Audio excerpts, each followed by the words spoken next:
This is Becoming Antifragile with I.J. McCon. Each week I read a book and highlight the actionable wisdom within. To become anti-fragile, you must strengthen your mind and live with conviction. Let's get into it.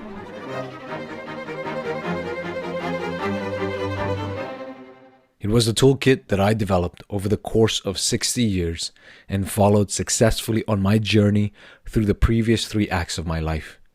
It was the very same one I reached for more than a decade ago now when I hit bottom and decided to dig myself out of the hole.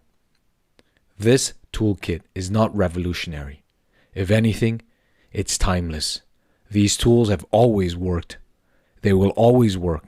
I think of them like elements of a blueprint or a roadmap to a happy, successful, useful life, whatever that means for you.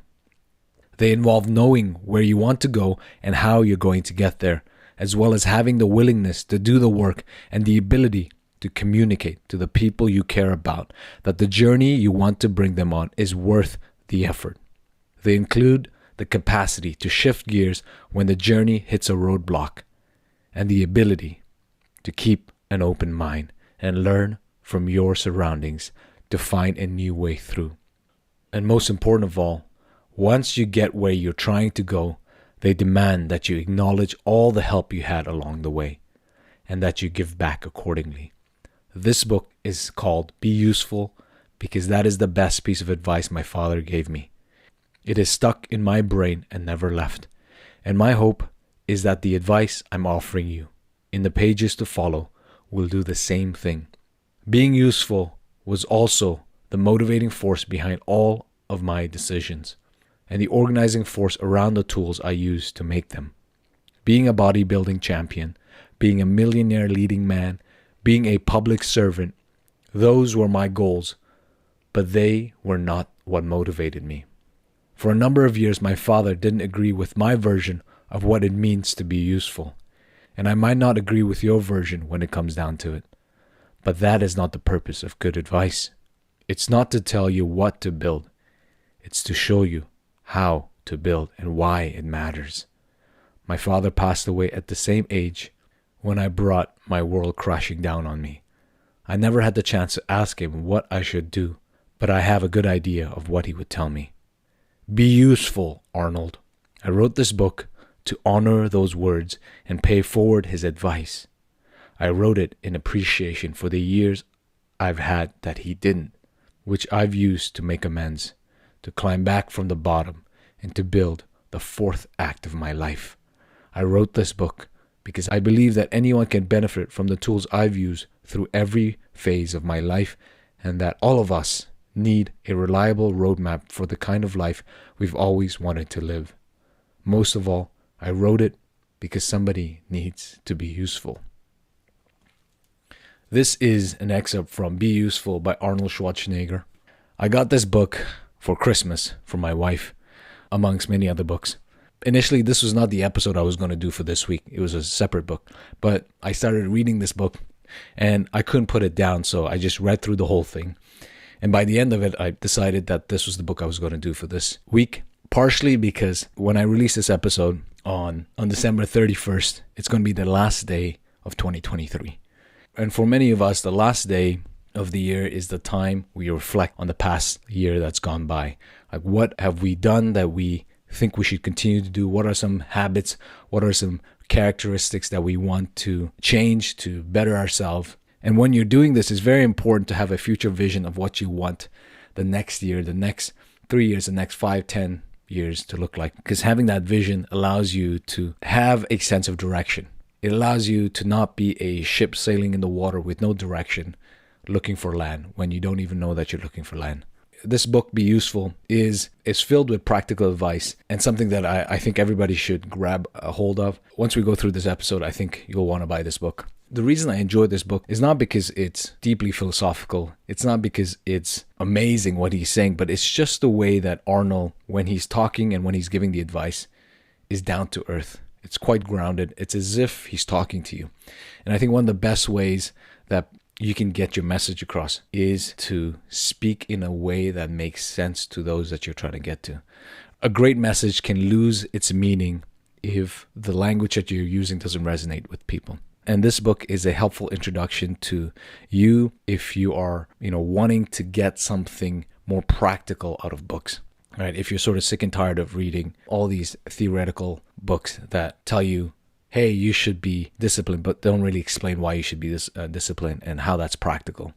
And with Arnold, his life is like a movie, right? It seems crazy that a random kid from Austria gets into bodybuilding, becomes Mr. Universe, moves to the US, becomes Mr. Olympia, wins multiple championships, then decides that he wants to be the action hero, right? The action hero, the lead man, and becomes the lead man in many, many movies. Tons of his movies are blockbusters. Then he decides that he wants to get into politics. So you have an Austrian bodybuilder with somewhat of a thick accent who becomes a movie star, then decides to become a politician. If you were to write this story out, nobody would believe you that it's real. But for Arnold, it's real. And so his book, Be Useful, is essentially all the tools that he's used over these 3 acts in his life to get to where he got to and to tell you how he did it. And he's giving these very helpful, practical precepts. And he breaks the book down into 7 chapters. You don't have to read this book in order to get value from this book. You can just pick up the book, look at the chapters, see what it is that you want to learn about, and just go to that page. So for example, chapter 6 is Shut Your Mouth, Open Your Mind. The chapter is his advice on having people around you that you can learn from and making sure that you're always learning, right? Making sure that your ego doesn't get in the way, because it's when your ego gets in the way that you stop learning.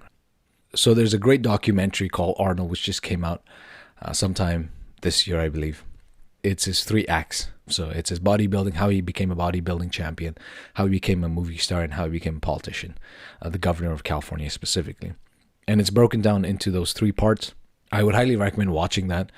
It's not only inspirational, but it has some very practical advice as well. And when I watched that documentary, I remember thinking how insane his story is and of how many gems he was dropping in terms of advice. And one of those advice was having a clear vision. That's his first chapter in the book, right? Have a clear vision. The reason having a clear vision is important in your life is because without a vision, you don't really know where you're going. But with the vision, at least you have a sense of direction. And having a sense of direction is strongly tied to living a meaningful life. Without a sense of direction, that is when we are prey to being filled with anxiety, becoming depressed, because we feel like our lives are not moving forward. We feel like we're stuck. And having a vision makes a big difference. So as the year ends and as you start reflecting on what you want the next year to look like, I recommend you really think deeply about what it is that you want to do. Ask yourself the question, if my 85-year-old version could time travel back to me right now, what would he tell me? What would he say are the most important things in my life? What are some characteristics that he would say that I should continue to work on, to become, to improve upon? And what are some things that I'm doing right now that are harming me, that are actually drawing me away from the things that I could be great at? And this is a question that me personally, ask myself at the end of each year. And I've been doing it for quite a few years. It's allowed me to navigate through decisions that initially would have been difficult to make, or if I didn't have a vision of where I wanted to be in 60, 70 years. And Arnold actually has something along the lines of this. He says, if you can't fully see your vision, if you can't picture what success is and what it isn't, it becomes very hard to assess opportunities and challenges like this. And by this, what he's referring to is in 1974, after he won his 5th Mr. Olympia, he got a call from the fitness pioneer, Jack LaLanne. So Jack was the one who invented a bunch of exercise machines, and he invented the concept of health clubs. And at that time, he had around 200 health clubs. And he wanted Arnold to be the spokesperson for this, right? To do all these tours and advertisements. So basically an ambassador. And Jack offered Arnold $200,000 a year in 1974, which with inflation is a lot of money. And at that time, the highest paid bodybuilder was making around $50,000 a year. So $200,000 is a significant increase. But when Arnold heard the offer, when Arnold was given down the offer, he didn't even think twice. He said, no, I'm not doing it. And the reason he didn't do it is precisely because Arnold had the vision, right? He says, the problem was that accepting his offer would prevent me from doing movies, which is where my vision was taking me by this point in my bodybuilding career. Knowing that made saying no very easy. I was comfortable with the idea of turning down all that money and that different type of fame the job would bring. I was calm, knowing that I just sidestepped something that was an amazing opportunity, but also a big distraction. Having a vision gives you the focus to narrow in what it is that you want to do. It makes it easier to remove distraction. So the question is, well then, what is vision? Arnold says, vision is purpose and meaning. To have a clear vision is to have a picture of what you want your life to look like and a plan for how to get there. And he goes on to say, only you can create the life you want for yourself. No one else is going to do it for you. And I don't think that can be understated. You cannot wait for somebody else. You can't wait for somebody else's approval to do what you want to do, to pursue what you want to pursue. You have to do it yourself right now. You have to start doing it. And obviously it is hard. And that's what Arnold goes on to say. He goes on to say, look, it's hard to put in the work. What is harder is to live a life that you hate. By comparison, doing the hard work to figure out what you want to do in life and pursuing it is the easy part, right? So his point is, you have two options in life. Either you do the things that you hate to do and you continue to do those things, whether those are habits that you have, right? Whether those are hedonistic desires that you have. As the Buddha says, look, these hedonistic desires that you have, they are what's ultimately going to kill you. So either you can continue to do these things, or you put in the hard work to cultivate a mind of discipline, a mind of virtue.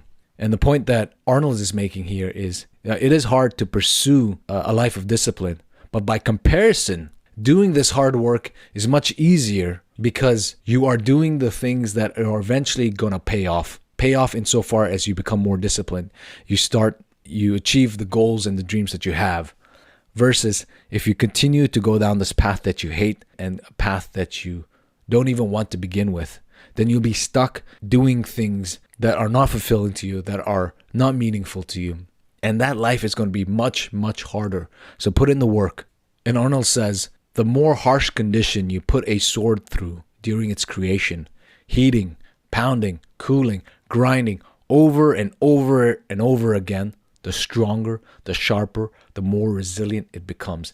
And that is where your life will be if you're willing to go through the difficult work of confronting your demons, confronting your bad habits, and creating for yourself a vision of where you want to be, of who you want to be. This all starts by doing small things. It's important to remember that even if you have a big vision, you can't just go out there and try to achieve that immediately, right at the second. One of the analogy that he uses around this is you can't just swallow an elephant because it's not going to work. You have to slowly eat away the elephant. And so he says, start doing the small things, right? Build up that habit, build up that muscle. And for Arnold, it was a discipline that he had when he was a bodybuilder, when he would wake up at 5 a.m. to work out, then work all day, then go back at 6 p.m. to the gym and work out again. So he was working out 4 hours, I believe, every single day. And people that he was working out with couldn't compete with his output. And so he had to have multiple workout partners. Now, it doesn't have to be like this for you, right? The point here is not about working out. The point here is, are you willing to continually put yourself into uncomfortable situation where you know that the other side of this is going to be incredible? So he says, this life isn't a dress rehearsal. It's not a practice or a training session. It's the real thing. It's the only one you have. So see it and then be it. His point is, make sure that you're living your life on your own terms and not at the whim of somebody else. Take your life seriously. Make sure that you're cultivating the habits that you want to have later down as you age. Because there are bad habits that you carry on that you think aren't going to have a strong impact later on, but they'll compound over time in the background. And so by the time you get to, 50, 60, these bad habits have grown so large that it becomes way more difficult to call it away, to destroy it, than had you put in the effort early on and got yourself away from it.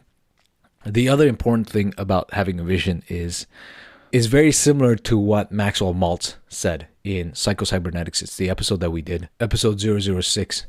Right? Maxwell Maltz, quick reminder, is a plastic surgeon. And one of the points that Maxwell Maltz says when he was working with his patients, and what he found was that most of his patients needed more than the plastic surgery to actually feel an inward change. The plastic surgery was not enough sometimes. And so what Maltz found was that you had to have a vision of yourself ahead of time, such that once the outward change had taken place, it ended up aligning with what your inner world was like. He gives multiple examples from his work, but the practical precept that he has is visualization is the key to all of this. And for Maltz, he says you have to believe in this vision of yourself before you can actually have it. And this is true, especially when you look at high-performing athletes, right? When you look at, say, interviews of Michael Phelps, the Olympic winner, he says, look, I visualize swimming all the strokes that I'm doing and getting my hand lifted. If you watch Formula One, one of the interesting things you see with these drivers is that they will close their eyes and they will drive through the track and visualize the turns that they're doing, when they're going to press the acceleration, when they're going to press the brakes. And they're able to see all of this in their head so that when they actually do the track in real life, they've practiced this 100 times. For Arnold, having the vision alone is not enough. You have to feel it. The example he gives is when he was a boy in Austria, all he sees are these pictures of Reg Parks, where Reg Park wins Mr. Universe. He is Hercules, and Arnold wants to see himself where Reg Park is. So Arnold starts having this vision, creating this vision for himself of him flexing his muscles in front of hundreds and thousands of people, chanting Arnold, Arnold, Arnold. And he sees himself holding the trophy, looking down on his opponents on his left and his right, the second and third, and seeing their defeated face. And he's able to feel the emotion that he feels. And through this, what's happening, according to Maxwell Maltz and according to some of the most recent studies coming out of visualization, is that your mind and body cannot tell the difference between you visualizing and feeling all this emotion and it actually happening. There are new pathways being created in your brain that allows your body and mind to start to get used to the success that you're having. And obviously, Arnold is fully aware that it sounds a bit woo-woo. That's a term he uses. And he says, look, visualization alone is not going to do the work, which is true. And it's important for us to acknowledge that visualization alone doesn't do anything. You actually have to put in the work. But, right, it is an important component. And so for Arnold, you have to visualize and you have to put in the work. He has this quote, "You can't hope your way into the winner's circle. You need to see your way there." So Arnold says, to give the performance of a lifetime, to achieve any kind of vision, no matter how insane or impossible, you need to be able to see what the world sees when they're watching you try to achieve it. Here is where it becomes important to visualize, because if you don't believe that you can get there, you're never going to get there. And so when you get there without you believing in it, you'll feel like a fraud. You'll feel like an imposter. And that's the last thing that you want to feel when you attain the vision that you have built for yourself, when you're able to succeed in your plan, in your vision. And Arnold is well known in the movie industry, in the bodybuilding industry, as one of the most hardworking people. It's no surprise there. So he says, nothing builds character like resilience or perseverance through pain. Nothing destroys character like succumbing to pain and quitting. The idea here is pain is temporary. Like the pain of you putting in the work is temporary. It's going to fade. It's only there for a brief moment, and you'll get through the other side. And pain that's physical or mental. You can be going through something extremely difficult, something painful. But what makes the biggest difference is for you not to give up. Right? For you not to give up, for you not to succumb to your suffering, for you to overcome the pain, and for you to channel that pain into something positive. That is what makes the difference. And it is your ability to persevere through that pain that makes you a greater person, that builds your character.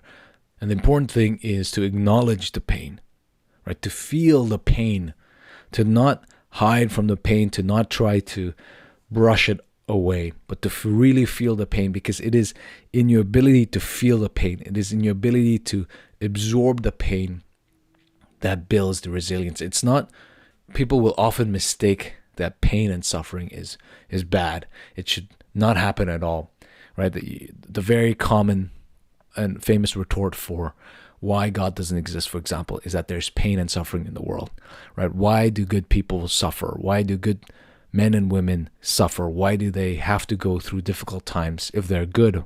Why does God allow these evils to happen to them? Like this suffering, this pain and suffering to happen to them? And that misses the whole point of life. To live in this world means you will suffer. There is no escaping the pain, the suffering of existence. You will lose your parents, you will lose your friend, you will lose your child. Suffering is guaranteed in this life. And everybody's suffering is different, but it is guaranteed. And look, the last thing I want to do is downplay suffering. Suffering sucks. And I know this, and I know this from experience. And when you're suffering, the last thing you want is somebody telling you some positive aphorism around suffering. But the reality is, whatever suffering you're going through, you have the strength to endure it. And not only that, you have the strength to endure it virtuously. And that is all that you can do. You might not be able to control the situation that has caused you to suffer, but you can control your mind, you can control your attitude towards it, and most importantly, you can control how you react to it. And oftentimes, suffering will build your character. And everybody's suffering is different. And many of our sufferings are internal. They happen in our mind. We suffer more in our minds than in reality. And for Arnold, it's important to embrace the pain. And it is only through pain that victory is achieved. The victory here is of having built the resilience, having built the character to endure the suffering.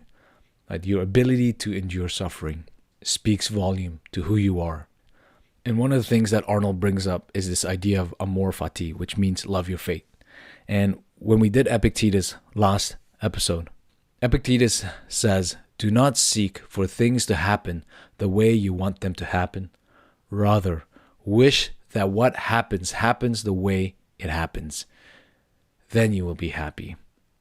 Epictetus wants you not to succumb to the idea of becoming unsatisfied and becoming depressed and becoming saddened by the situation around you. Epictetus instead wants you to embrace what is happening to you. Embrace your fate. Embrace the challenges that the gods have given to you. It is through that you get stronger. You want to make sure that you're living a life that you are able to repeat over and over again. For Nietzsche, one of his self-proclaimed fundamental doctrine was a thought experiment where he says, imagine a demon approaches you and tells you that you have to live your life exactly as you've lived, including everything that you've done, every pain, every joy, over and over again for eternity. Are you able to say yes to that offer? Are you able to say, yes, I'm willing to live my life over and over and over again? It's going to be hard to say yes if you've not lived your life on your own terms, if you've not lived a life that you feel is worthy of who you are and what you want to become. But it becomes easier to say yes if you're working towards a life, if you are putting in the work, putting in the effort to pursue the things that you have a goal towards, to have a vision towards. But not only that, because material success alone will not give you the ultimate joy, the ultimate contentment, the eudaimonia.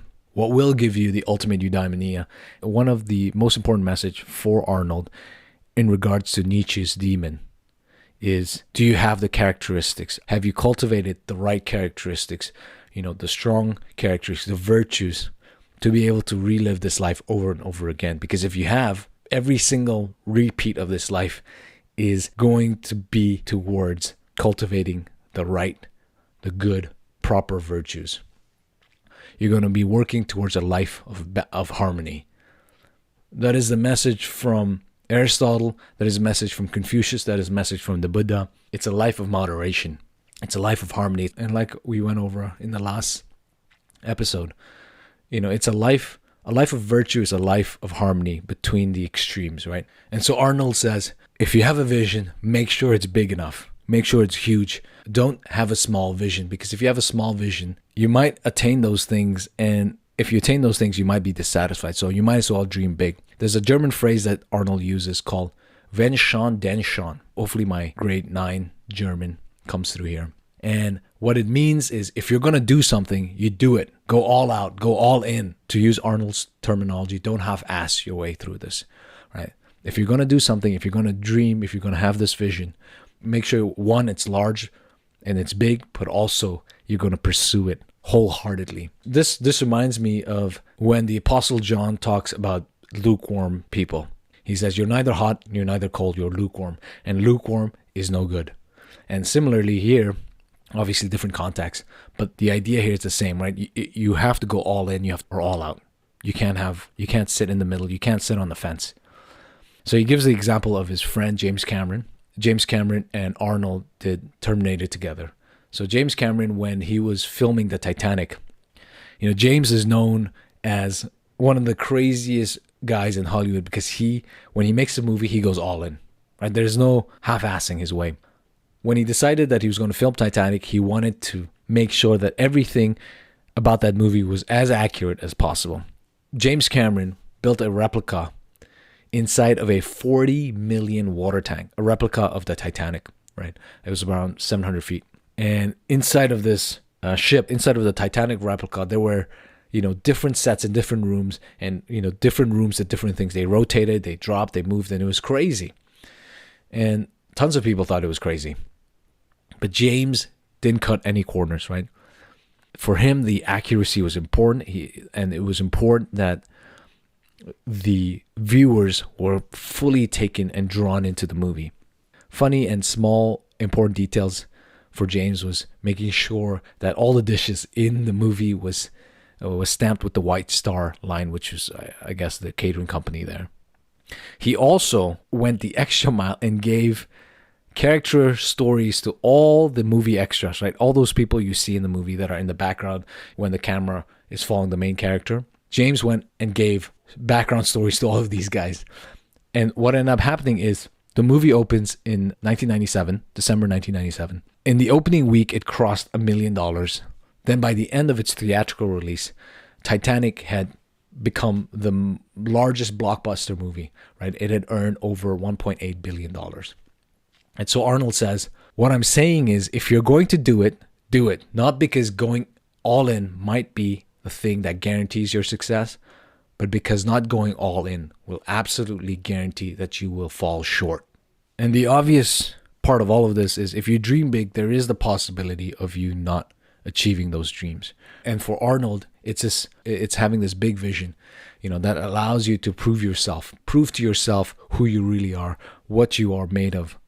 And in this journey of working towards this vision, you start to build your character. And he quotes Seneca, who says, "No man is more unhappy than he who never faces adversity, for he is not permitted to prove himself." So then Arnold goes on to say, and when you have this big dream, you will always have people who, are skeptical of you. And Arnold says these naysayers, they're always going to be on the road when you're walking this path, but you cannot let them affect you. So he says, you have a choice with the naysayers you face on the road to achieving your goals. You can ignore them or you can use them. You just can't ever believe them. Arnold wants you to take their negativity as fuel to propel you forward. One thing I want to add here is, what's better here is not only that you use the negativity and the skepticism that these naysayers have, but it is the most important thing is believing in yourself on this journey. Because if you don't believe in yourself, you will always look for approval from other people. So when people don't believe in you, it's going to impact you. But if you believe in yourself, even if there are negativity around you, even if people are saying that you're never going to make it, saying this is crazy, saying all the things that people said to Arnold when he was trying to become the biggest bodybuilding star, Arnold believed in himself. I think one of the important things here is to understand that if you engage in the act of harnessing the negativity of the naysayers as fuel, you will likely end up being hooked on getting approval from other people. And as I was reading through this book, that is evident in Arnold, that Arnold is fueled by the praises of the people that love him. And the downside of this is something that the Stoics and Buddha has said, and it is that you become attached. And when you become attached to the approval of others, to the praises of others, you're more vulnerable because you've allowed that which is external to you have a strong impact on your life. In this journey to pursuing this vision, Arnold says it's important to not have a plan B. He says, there is no plan B. Plan B is to succeed at plan A.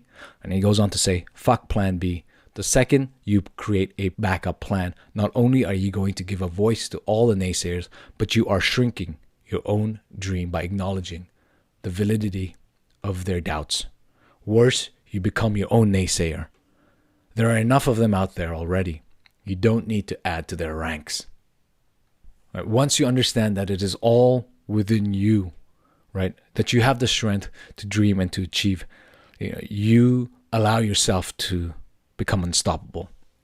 And where most people stumble is that they lack self-belief. And in lacking self-belief, it becomes easier for the skepticism and the doubts to seep into your soul, into your mind, and for you to end up quitting as a result of it. Arnold says, fulfilling a dream gives you the power to see further and deeper, further out in the world towards what is possible, and deeper into yourself to what you are capable of. And it reminded me of a quote by Marcus Aurelius when he said, look well into yourself. There is a source of strength which will always spring up if you will always look. Arnold goes on to say, I learned that the only limits that truly exist are in our minds. What he's getting here is that what stops you more often than not and what limits you more often than not is what you believe about yourself and what you think is possible to achieve. So he proposes a counterfactual. He says, look, what if I stayed in Austria and became a police officer like my dad wanted me to be? Or what if I listened to the producers who told me to change my name to Arnold Strong because the last name Schwarzenegger was so weird and so long, it just looked weird on posters. But for Arnold, he, in his vision, when he was visualizing him becoming a movie star, he saw the name Arnold Schwarzenegger. And so for him to revert to Arnold Strong was in contradiction to what he had seen. And he says, well, look, what would a life of good enough be like? And if I did go all out, go all in, if I didn't when, schon, then, schon it. And he says, I don't want to know. A life of smaller dreams that I half-assed, doing some version of what everyone else does, that sounds like a slow death to me. I want no part of it, and neither should you.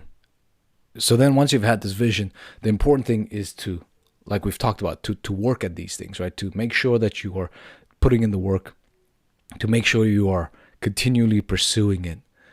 And one of the most important things here for Arnold is making sure that you follow through with your word. Very similar to what we've talked about before, you have to make sure you practice what you preach. And he says, look, it seems like a small thing in isolation, right? This idea of following through with your word.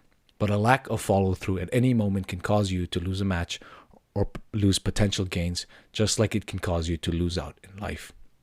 Following through in the small things, doing the small things continually over time will compound. And not only will it compound, but it builds the habit, it builds the practice for you to be able to do the work, to repetitively do the same work over and over again, that you build a mental stamina, that you build a physical stamina to endure any sort of hardship that might come along the way. And Arnold says, the only way to achieve the kind of sustainable, life-changing success that I wanted was to do the hard, incremental work day in and day out. I had to focus on doing the reps and executing well. I had to listen to the pain and build on the growth that would eventually come. I had to follow through every day on the plan I'd created in pursuit of my larger vision. And if you want this vision to be supercharged, and this is Arnold's terminology, you have to tell the world about it. You have to expose it to the world. You not only have to tell the world about it, but you have to believe it in yourself. When you visualize, just like the athletes, you have to visualize you not only doing the repetition, doing the work, but also winning, right? That's why you see, if you watch any mixed martial art fighters, when they're practicing, at the end of 5 rounds of hard spar, you'll see them with their hands lifted up, walking around, because it's them imagining, it's them visualizing, it's them feeling that they've won the match. So then when they actually are in the cage and fighting and they win, it's as if it's a memory to them. And that's one of the big differentiators at the highest levels. So he says, if you really want to supercharge your dreams, expose them to the world. Don't just tell them about it. Act like it's already come true. But you do that by talking openly about what you're working towards, but removing the phrase will be from your vocabulary. It's not, I will be a great bodybuilder. It's, I can see myself as a great bodybuilder. It's not, I will be a leading man. It's, I can picture myself as a leading man. So everything begins in your mind. And it's true. Anything you see in this world all started as a vision in somebody's mind, right? The fact that you're listening to this on some sort of device, whether that's on a phone or through a speaker, right? The device existed in somebody's mind before it was actually built. This idea of visualizing is common not only amongst athletes, but it's common across some of the most successful entrepreneurs, right? Whether that's Steve Jobs, Elon Musk, or Edison, or Andrew Carnegie. One of the things that's going to happen is there is going to be the possibility of failing. And the advice that Arnold has is make sure that you understand this and make sure that you're willing to fail. But more importantly, make failure part of the positive game that you play. So he says, when failure is a positive part of the game you play, it's much less scary to search for the limits of your ability. You become unafraid to fail because you know that in reaching your goals, in reaching your vision, in reaching the vision that you have, there will be barriers, there will be roadblocks. As Arnold said before, the only time you fail is when you quit. But if you don't quit, failure is just part of life. And in you embracing this, you have skin in the game, right? You're willing to bear the risk. You're not willing to transfer the risk to somebody else. And you're not hiding behind some sort of facade. And that's the point that Nassim Taleb makes. And this was episode 003. And the point that Taleb makes is be the type of person that's willing to bear the risk of their beliefs.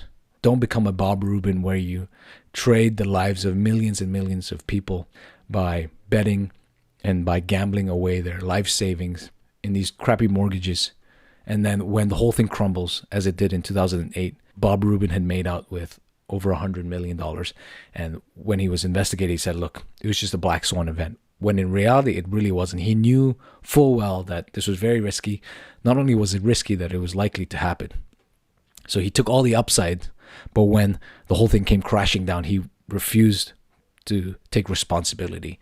And for Nassim Taleb and for Arnold Schwarzenegger, you have to become responsible for all your action. You have to become responsible for everything that happens. You cannot play the victim. And in our day and age, we've made this idea of victimology a virtue, that somehow everybody's suffering and that somehow every single person, that somehow you're not responsible for your actions, that the things that happen to you and your reaction to it, you're not responsible for. Not only have we coddled the minds of these people, but we've actually started to profit from this. And so we're starting to see right now a trend towards therapy, right? Especially with the rise of AI. There's all these AI therapists that you can talk to about your breakup, about your relationships, about your friendships, about the bad day that you had. There are all these therapies, and tech companies are profiting an enormous amount of money from victim mindset that our generation is going through. The rise of on-the-go therapy, where you can talk to a therapist anytime, anywhere with just a text, especially as AI takes a much greater hold in this world of therapy, pathologizes normal human behavior, like being sad after a breakup, having anxiety. And there's a great article by Freya India that I came across earlier this week, where she talks about this unhealthy therapy culture. I'll link the article below, and I recommend reading it, because what these therapy companies are doing is that they're exploiting normal human behavior and shaming people for feeling that way. These girls, especially Gen Z women, are the ones who are most affected and are most drawn to this unhealthy therapy culture. If you're suffering, if you're going through something difficult, you don't need somebody else's approval that you're suffering. What you need is for you to face that pain, to embrace that pain and go through that. You don't need therapy in all of this, right? This unhealthy therapy culture arises because of the premium that we've placed on victimology, right? We've made it virtuous for people to identify themselves as victims. And that's something, Arnold in interviews has talked about, that he wants people to become responsible. And that's why he wrote this book, right? He wants people to be useful. He doesn't want people to be victims of their circumstances. He doesn't want people to be victims of their traumas. He doesn't want people to be victims of their failures. Because if being a victim was such a good idea, then Arnold wouldn't be where he was. And Arnold wouldn't have gotten to where he got to. When you look at Arnold's life, when you watch the 3-part documentary, or if you read his biography, you find out very soon that Arnold had quite an abusive father who was a drunk, who would beat him up, who would beat his mother up, who was very strict on them, right? His father was somebody who lost the war, and so he took it out on his children. And Arnold goes on to say, look, this was the case with most children out there, right? Most of the Austrian children suffered the same fate that I did. But it was taking that suffering, taking that pain, taking that childhood trauma, and using that for good, and redirecting that energy towards building a life for himself, and towards building a life that he wanted to live. And it also allowed him to, when he had kids, to raise them in a way that he thought would be the best, to not make the same mistakes that his father made. So obviously you're seeing the stark difference between our current victim mindset culture and Arnold's mindset. And that's why I think Be Useful is such a good book. The reason that you and I read these books is because no matter where we are in our lives, no matter how old we are, how young we are, we will never live long enough to gain all the wisdom in this world, all the wisdom of this life. And so we always need other people to learn from. We need mentors, and especially, and if you can't have mentors, you have books. And as we read these books, we're learning from the lives of people who are sometimes near the end of their life. In the case of Arnold, he's lived, I believe he's almost 80. So for you and I, when we're reading these books, we're essentially getting the wisdom that these guys cultivated over the years, over decades of their lives. Right? And for Arnold, this book, Be Useful, is his life's philosophy in 200 pages. And the fact that you and I can read this and talk about this and absorb the lessons that Arnold's giving is incredible, right? And the fact that you can listen to this as I'm talking about this book, it allows us to explore, it allows us to expand our mind. Because if we passively wait, if we become victims and say, look, I live in this small town somewhere where I have no mentors, and I can't learn anything because there's nobody around me that wants to learn, then you're not going to learn. But if you say, look, yes, I'm in this small town like Arnold was, but I have access to the internet, I have access to books, I can listen to Becoming Antifragile, I can listen to other podcasts, and you're able to absorb this, you're able to find like-minded people, then you're able to grow your mind by learning lessons, and you're able to learn through these books. And these books are from some of the greatest human beings that's ever lived. The chapter where Arnold talks about this is called Shut Your Mouth and Open Your Mind. And he talks about this one guy named Freddie Gerstel, who's a father of one of his good friends. And Freddie Gerstel basically used to bring all the boys together in sort of like a club, where he would teach them life lessons, right? He would teach them about why it's important to not only think about growing your muscles, not only think about fame, think about money and women.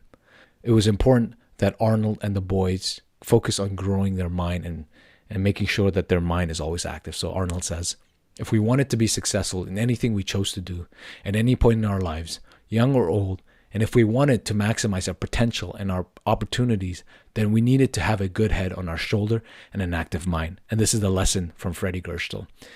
And Arnold says Freddie was the father figure that he never had.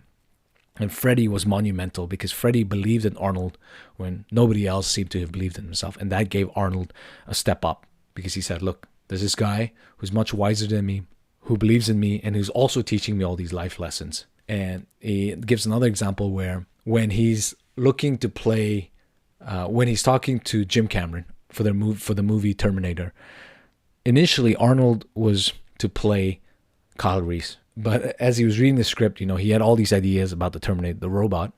And he told Jim, he's like, look, the Terminator should act this way, should be this way, should talk like this, should hold his gun like this.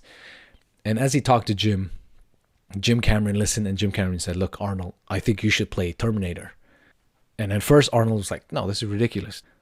The Terminator is not the main character. He's like a side character. I want to be the action hero. I want to be the lead man. However, as Arnold thought more and more about this, he came to Jim, a few days later and said, look, I think actually you're right. I will play the Terminator. And the Terminator was one of the biggest blockbusters. I remember watching Terminator. I actually, as I started reading this book and I was thinking back on some of the movies I'd seen, I've actually seen quite a lot, if not the majority of Arnold movies. And I've always loved action movies, and I've especially loved Arnold movies. So again, here was another example where Arnold listened to James Cameron's advice to play the Terminator, and he ended up becoming one of the biggest movie stars through it. And this is all because Arnold listened, right? He made sure that he was using his mind to grow in knowledge, to listen to the advice of his friends, of his peers, of those mentors around him. So he says, if you don't regularly flex your mind like a muscle and put your knowledge to work, it will eventually lose its power. That's why, we're going through these books, because it is important as we grow older that we make sure we don't stop learning. We don't want to be somebody who stopped learning when they finished university, when they finished grad school, when they started working. We want to make sure that no matter how old we are, how young we are, we always have that hunger to learn. Because like I said, the knowledge out there is almost infinite. And what we're doing here is finding some of the best books out there to discuss and to make sure we're absorbing the lessons so that we can live better, more meaningful, more purposeful lives. And so there's a section that Arnold has that reminded me of The Little Prince, which is another episode that we did. And Arnold says, curiosity is the first thing that dies within someone who was raised to think the world is what it is and there's nothing they can do about it. After curiosity dies, the sponge that is their mind turns into a brittle brick that struggles to absorb anything new and becomes incredibly fragile when confronted with difficult decisions. That was probably one of my favorite quotes in there. One, because of the usage of sponge and brick. When I was reading this, I could see the sponge in my head, absorbing the water. But with brick, I grew up near a brick factory, close to a brick factory for a few years of my life. And when you're at that brick factory, there are tons of bricks that they don't end up using, right? And so you can go to this brick factory and, usually what I do is I just take the bricks and throw it and it just shatter. It's just this clear picture that I got in my mind. And what Arnold's saying here is, look, if you don't have curiosity, like if you're not wanting to learn, if you don't have this mindset of wanting to learn, then your mind is going to be like these bricks where they break easily. If you drop them, they shatter. But with a sponge, even if it's full, if you drop it, it doesn't shatter, right? It might lose some water, but it doesn't shatter. And I really like that. And it reminded me of The Little Prince, because one of the things that The Little Prince, when he's visiting the different planets, right, he's coming across these grown men who have given up on their dreams because they had to become grown-ups. And one of the lessons that The Little Prince is trying to teach is, don't give up on your dreams. Don't stop being a little kid insofar as you're always curious. Because when you're around kids, they'll always ask you, why this, what's this, what's that? And Saint Exupéry, the author of The Little Prince, in the front of the book makes a dedication to all the children who've grown up. And so for Arnold, we have to make sure that, one, we're regularly flexing our mind's muscle, right? And putting in the work to grow our knowledge. And that's important because when you read these books, you realize, oh, actually, I don't know so many things, right? As Socrates says, I know that I know nothing. That's what I always feel like when I'm reading books. It's like a whole new lesson that I'm learning. And that's the beautiful thing about books. It requires a sense of humility to read books. And that's why when you are around people who love to read books, there's something beautiful in being able to engage in dialogue, in able to share knowledge back and forth. And this sense of not being self-absorbed, that becomes quite crucial for Arnold later on in his life, the stage that he's in, right? His act 4. So he's gone through the bodybuilding phase. He's become the most successful bodybuilder. He become one of the most successful action heroes. He was the governor of one of the largest economies, that being California. And so in his fourth act in life, where he's now this wise man who's gone through this life, he realizes that the most important thing in life is not to be self-absorbed. It's to help others. It's to share knowledge. And he gets a taste of this very early on when he gets recruited to help train the Special Olympic athletes. So he's there and he's helping these boys, with their weights. And he's helping these boys and giving them encouragement. And he tells a story of one boy who, through Arnold's encouragement, grew in confidence as he was doing the bench press. So Arnold says, standing there, watching these boys celebrate the achievement of their friends, I was filled with a kind of joy that was almost spiritual. It was overwhelming. I was confused. I hadn't made money. This wasn't a move that advanced my career. If I'm being honest, I didn't feel like I was doing all that much in terms of exertion or sacrifice. So why was I this happy? And Arnold goes on to say the reason he was this happy is because he was helping somebody else. He was helping the next generation. He was helping people find their purpose. He was helping people find meaning. He was giving people confidence through his encouragement. And he mentions a speech from Sergeant Shriver, who is his father-in-law. And Shriver gives this speech at Yale in 1994. So this is a quote from that speech. Break your mirrors. Yes, indeed, shatter the glass. In our society that is so self-absorbed, begin to look less at yourself and more at other people and more at each other. Learn more about the face of your neighbor and less about your own. When you get to be 30, 40, 50, or even 70 years old, you get more happiness and contentment out of counting your friends than counting your dollars. You'll get more satisfaction from having improved your neighborhood, your town, your state, your country, and your fellow human beings than you'll ever get from your muscles, your figure, your automobile, your house, or your credit rating. You'll get more from being a peacemaker than a warrior. Break the mirrors. What Sargent's getting at is, your source of happiness will come from your ability to give back. Your happiness will come from your charity, your ability to give to those in need, to give back to your community, to give back to your friends, to give back, to acknowledge the people who've helped you along the way. This sense of community orientation is nothing new to us. Right? We talked about this in Tribe, in Sebastian Junger's episode, where settlers in the early USA couldn't figure out why some of the settlers were abandoning the settlement and going and joining the Indian tribes and living with them and becoming one of them. They couldn't figure this out. And what was even happening was when these settlers who had joined the Indian tribes, when they were brought back into the community, sometimes they would escape back, or other times they would start living like the Indians were living, and that frustrated the leaders of the settlement. But the reason that the tribe life was so appealing, and it is appealing to people now, is because there's a very strong sense of community. Right, a sense of community that's very difficult to find in cities and in liberal society as a whole. Right, you tend to find this community, say, in like the East. Very difficult to find it in the West. It's not impossible, of course, and it does exist. And it exists especially if you are in religious groups, right? If you go to a church, if you go to the mosque, if you go to the temples, if you go to the synagogues, there are very strong community ties. And that is as close as you're going to get to this sense of tribal, unified way of living that the early settlers were experiencing. If you're not religious, then you have to be even more intentional, because with these religious groups, every week there's a built-in sense of community every week, right? You go to church, you go to the synagogue, you go to the temple, you go to the mosque. But if you're not religious, you don't have that ritual built in. So you have to be quite intentional. And it's possible to do. And people are doing this, especially online, right? They're finding groups that are similar to them, like-minded, and they're getting together and talking and discussing. Or you could be going to the gym. You could be going to martial art academies. There you'll also find very strong communities. And that's why people tend to stay and stick around. And Sargent's point is, look, the greatest source of contentment that you're going to get as a human being is when you feel like you're part of something larger than yourself, when you feel like you're part of the community and you're giving back the resources that you've earned, you're giving back your time.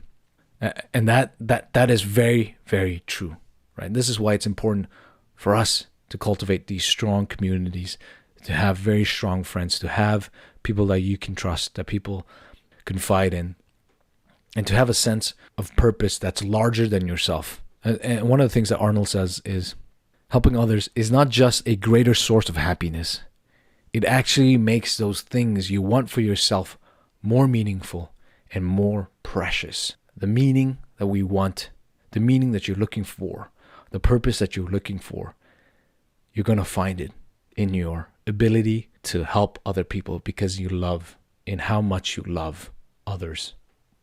And with that, I'm going to wrap. Thank you for listening. If you're not already subscribed, please subscribe.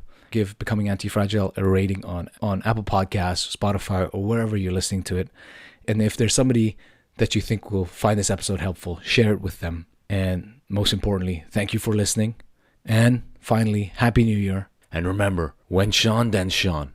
Whatever you do it with everything that you got. And go all out. Don't hold back. Don't half-ass. Go all in. Until next week. Peace.